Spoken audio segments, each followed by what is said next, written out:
अत्यंत महत्त्वाचा भाग शिकलेलो आहेत आपण पायथागोरसचं प्रमेय, आहे की नाही?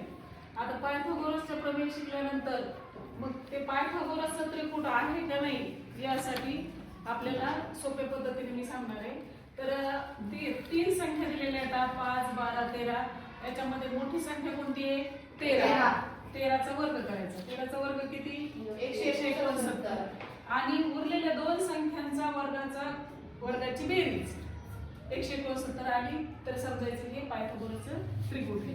आता 5चा वर्ग 25 अधिक 12चा वर्ग 144. यांची बेरीज करा. 5 4 9, 4 2 6 आणि 1 आला 1, 169.